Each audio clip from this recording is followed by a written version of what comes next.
It's an unspoken rule not to use somebody else's cards. That's terrifying. Yeah, this old deck's kind of strange. 12 cards in the circle. Take your last breath. Critics called tarot flawless, but missed the clue that ruins everything. Hit play before Hollywood deletes this video. The film begins with a group of 7 friends who arrive at an old mansion to celebrate one of their birthdays. They had rented this remote place for the party. As the celebration unfolds, the alcohol runs out. Not wanting the party to end, they begin searching the mansion for more drinks, assuming such a large place might have something hidden. During their search, they come across a locked basement door. Instead of ignoring it, their curiosity pushes them to break the lock and go inside. The basement is filled with old antiques, indicating that the previous owner was likely a collector. Amidst the clutter, they find an old box containing tarot cards.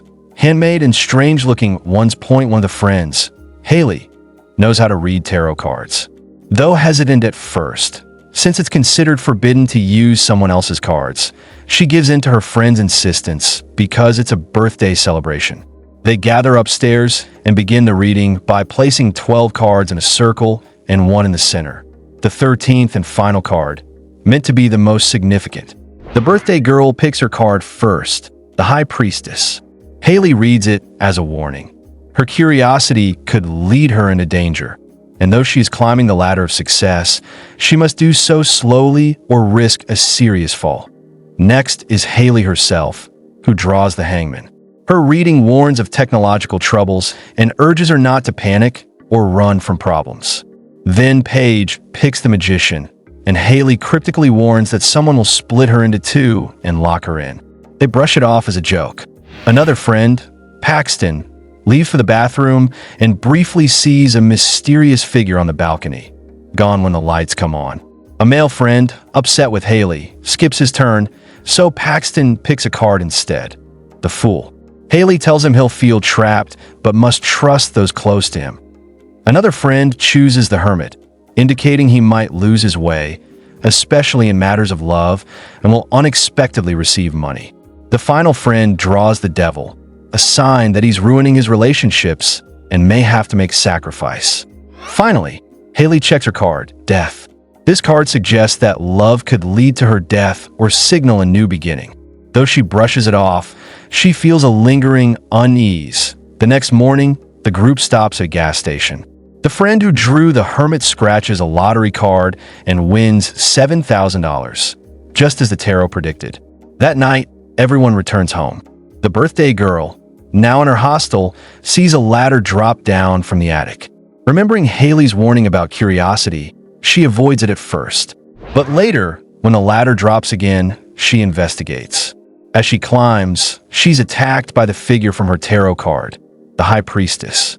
She is violently killed, exactly as predicted, due to her curiosity and rushing forward without caution. Everyone believes her death was an accident. The friends gather, grief-stricken. Haley stays with Paige, who is deeply affected. Haley opens up about her past. She learned tarot reading when her mother was ill. Every reading showed her mother's death, and nothing she did could change fate. Meanwhile, Paige's friend drops Haley off, only to be killed on his way back. The Hermit's light leads him off track, and a train hits him. His death plays out just as his card foretold. Shaken, the friends now believe the deaths are not coincidences. They search online for help and discover a woman known as the Oracle, an expert in cursed tarot cards. They visit her remote home, where she reveals that these cards have killed people in Mexico, Woodstock, and London. She was the only survivor in the London case because she had never read her card. She's been hunting the cards ever since to destroy them. She then shares their origin. In the 18th century, a king's astrologer foretold the death of the queen and her unborn child. Enraged, the king tried to force a different reading. When none changed the outcome, he exiled the astrologer and her daughter. The prophecy came true, and the queen and baby died during childbirth. Blaming the astrologer, the king had her daughter killed. The grieving astrologer cursed the cards using her soul during a deadly ritual, binding her spirit to them. From then on, anyone who used the cards would be doomed. The Oracle tells Haley and her friends the only way to break the curse is to separate the astrologer's soul from the cards using a ritual. Haley and her remaining friends head back to the mansion to destroy the cards. But on the way, their car breaks down on a bridge. Haley realizes this is the moment the Hangman card warned about, problems with technology. Her friend, scared, runs away against the warning.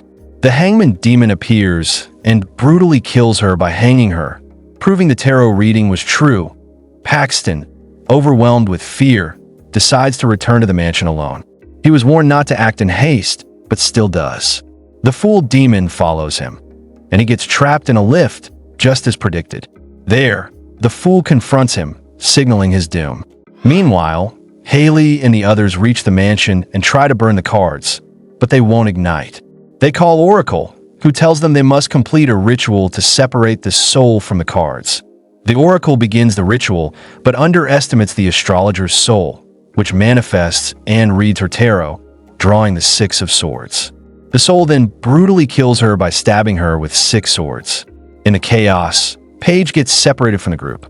Her card, the Magician, comes true when a demon locks her in a box and splits her in half with an axe. She dies a gruesome death. Now only Haley and her friend remained, N, whose cards were Death and the Devil, respectively. Haley gets an idea. If she can read the astrologer's tarot, perhaps she can break the bond and end it all. But the devil captures her friend, and death chases Haley. Remembering her reading, that love will lead to death or a new beginning. Haley clings to hope and love. Her friend returns and faces the demon, as foretold in his card. Haley draws a tarot card for the astrologer's soul, and it turns out to be death. As death takes the soul, the curse is broken. The cards vanish, and the soul is destroyed. Haley survives, and so does her friend. Death, in her case, symbolized a new beginning. They leave, a car pulls up, Paxton steps out, alive. His reading had predicted that he'd return for his friends. He was saved in the elevator by a close friend, as the card also said someone dear would help him escape. The demon of the Fool left once the prediction came true to end. The surviving friends managed to destroy the cursed cards forever. The curse ends with the death of the soul, and no one else will suffer because of them. With that, the film comes to an end. The hidden clue that ruins tarot is that Haley reads everyone's cursed card, but also reads her own, even though she said that's forbidden. She brushes off her death card, ignoring the serious warning. This breaks the film's own rules and exposes a major plot hole. If she was cursed too, her calm attitude and actions don't make sense. That one overlooked moment turns the flawless story into a contradiction hiding in plain sight. Was Tati right or just a monster? Debate below, and if you want more ruthless breakdowns, subscribe. We're just getting started. You'll see what we mean in our next movie recap.